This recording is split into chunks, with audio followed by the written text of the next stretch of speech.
We're here to discuss about the case of Chavez v. Gonzalez Gr. number 168338 on February 15, 2008, and how it applies on the Republic Act 4200.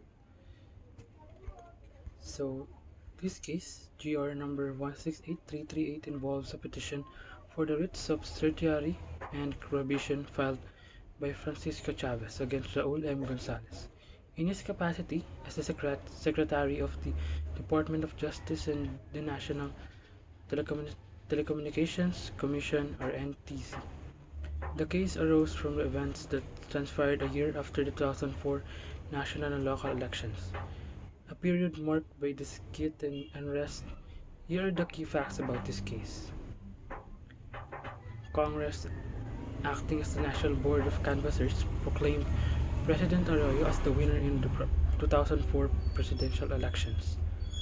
On June 5, 2005, Press Secretary Ignacio Bonia told reporters that the opposition was planning to destabilize the administration by releasing a tape recording of a conversation between President Arroyo and a Comelec official.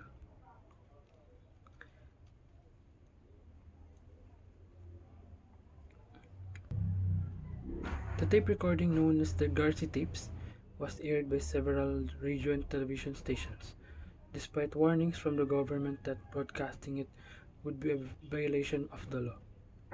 The NTC issued a cease and desist order against the airing of the Garci tapes, citing Section 4 of Republic Act 9006, which prohibits the airing of political advertisements outside the campaign period.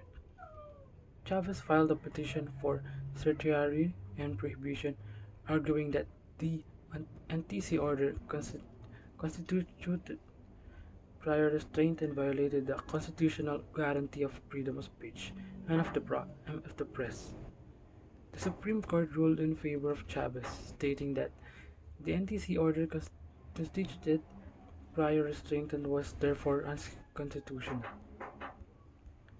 So what's the ruling for this case? In this case, the Supreme Court ruled in favor of Francisco Chavez, stating that the cease and desist order was issued by the National Telecommunications Commission against the airing of the Garci tapes, constituted prior restraint and was therefore unconstitutional.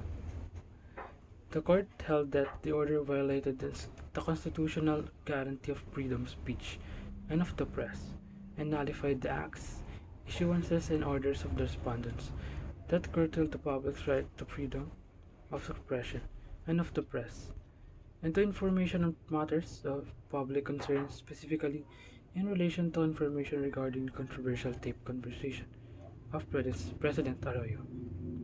The court also prohibited the further commission of such acts and making of such issuances and orders by respondents. So my takeaways of this case and about this case is the Republic Act number 4200, also known as the wiretapping law, is one of the most important Philippine law enacted on this June 19, 1965. It is to safeguard the constitutional right to privacy of communication.